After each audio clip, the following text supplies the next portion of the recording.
فاعوذ باللہ من الشیطان الرجیم بسم اللہ الرحمن الرحیم الصلاۃ والسلام علیک یا رسول اللہ وعلی آلک واصحابک یا حبیب اللہ الصلاۃ والسلام علیک یا نبی اللہ وعلی آلک واصحابک یا نور اللہ۔ میٹھے مکینہ، یہ شمشاد کی لکڑی کا ایک صندوق تھا جو حضرت آدم علیہ السلام پر نازل ہوا تھا۔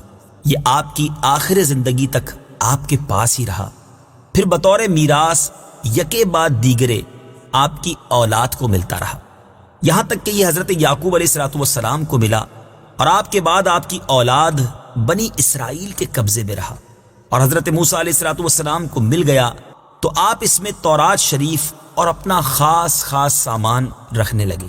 یہ بڑا ہی مقدس اور بابرکت صندوق تھا۔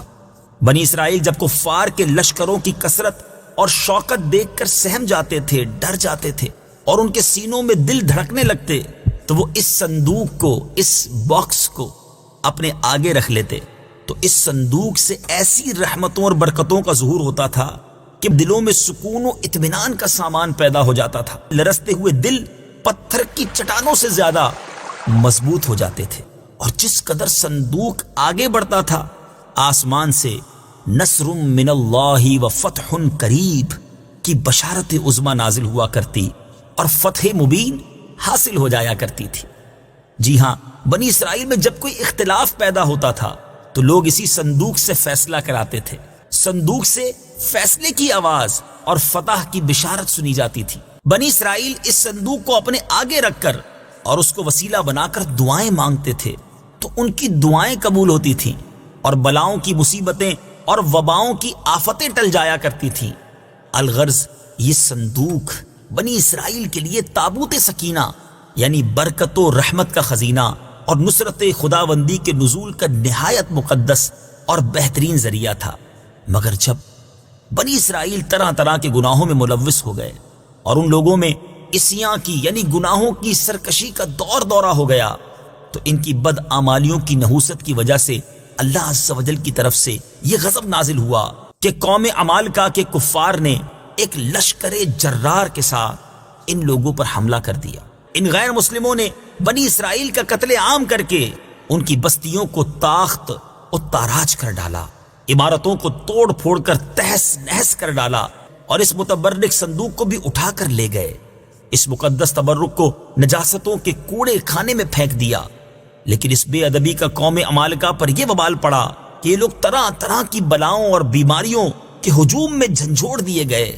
چنانچہ قوم عمالقہ کے 5 شہر بالکل برباد اور ویران ہو گئے، یہاں تک کہ ان بے ایمانوں کو یہ یقین ہو گیا کہ یہ صندوق رحمت کی بے ادبی کا عذاب ہم پر پڑ گیا ہے، تو ان کافروں کی آنکھیں کھل گئیں۔ چنانچہ ان لوگوں نے اس مقدس صندوق کو ایک بیل گاڑی پر لاد کر بنی اسرائیل کی بستیوں کی طرف روانہ کر دیا۔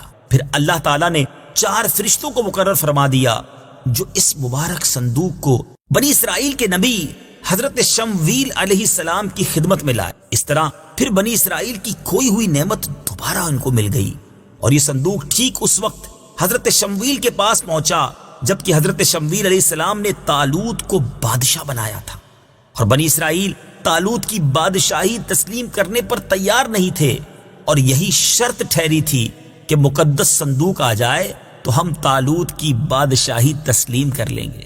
چنانچہ صندوق آ گیا اور بنی اسرائیل طالوت کی بادشاہی پر رضامند ہو گئے۔ اب آپ غور کر رہے ہوں گے کہ اس تابوت سکینہ میں تھا کیا؟ اتنا مبارک، اتنی فضیلتیں بیان ہو رہی ہیں اور قرآنی واقعہ ہے۔ اب آئیے سنیے تابوت سکینہ میں کیا تھا۔ اس مقدس صندوق میں حضرت موسیٰ علیہ السلام کا عصا اور ان کی مقدس جوتیاں، اور حضرت ہارون علیہ السلام کا عمامہ، حضرت سلیمان علیہ السلام کی انگوٹھی، تورات کی تختیوں کے چند ٹکڑے، کچھ منو سلوا، اس کے علاوہ حضرت انبیاء کرام علیہ السلام کی صورتوں کے حلیے وغیرہ، یہ سب سامان اس میں تھے۔ میٹھے میٹھے اسلامی بھائیوں، آپ جاننا چاہیں گے کہ قرآن مجید فرقان حمید میں اس صندوق کا، اس تابوت سکینہ کا تذکرہ کہاں اور کیسے موجود ہے؟ چنانچہ پارہ 2 سورہ بقرہ آیت نمبر 248 میں ارشاد ہوتا ہے،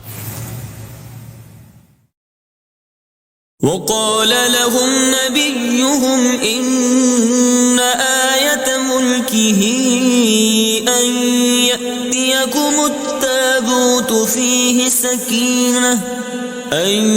يأتيكم التابوت فيه سكينة من ربكم وبقية مما ترك آل موسى وآل هارون تحمله الملائكة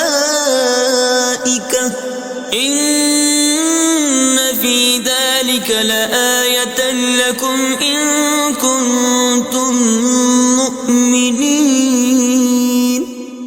ترجمہ، اور ان سے ان کے نبی نے فرمایا، اس کی بادشاہی کی نشانی یہ ہے کہ تمہارے پاس وہ تابوت آ جائے گا جس میں تمہارے رب کی طرف سے دلوں کا چین ہے، اور معزز موسیٰ اور معزز ہارون کی چھوڑی ہوئی چیزوں کا بقیہ ہے۔ فرشتے اسے اٹھائے ہوئے ہوں گے، بے شک اس میں تمہارے لیے بڑی نشانی ہے اگر تم ایمان والے ہو۔ میٹھے میٹھے اسلامی بھائیوں، آپ نے قرآن پاک کی تلاوت بھی سنی اور یہ مبارک واقعہ بھی سنا۔ خداوند قدوس نے قرآن مجید میں اس بات کی شہادت دی، فیہ سکینۃ من ربکم، یعنی مومنوں کے قلوب کا اطمینان اور ان کی روحوں کی تسکین کا سامان تھا۔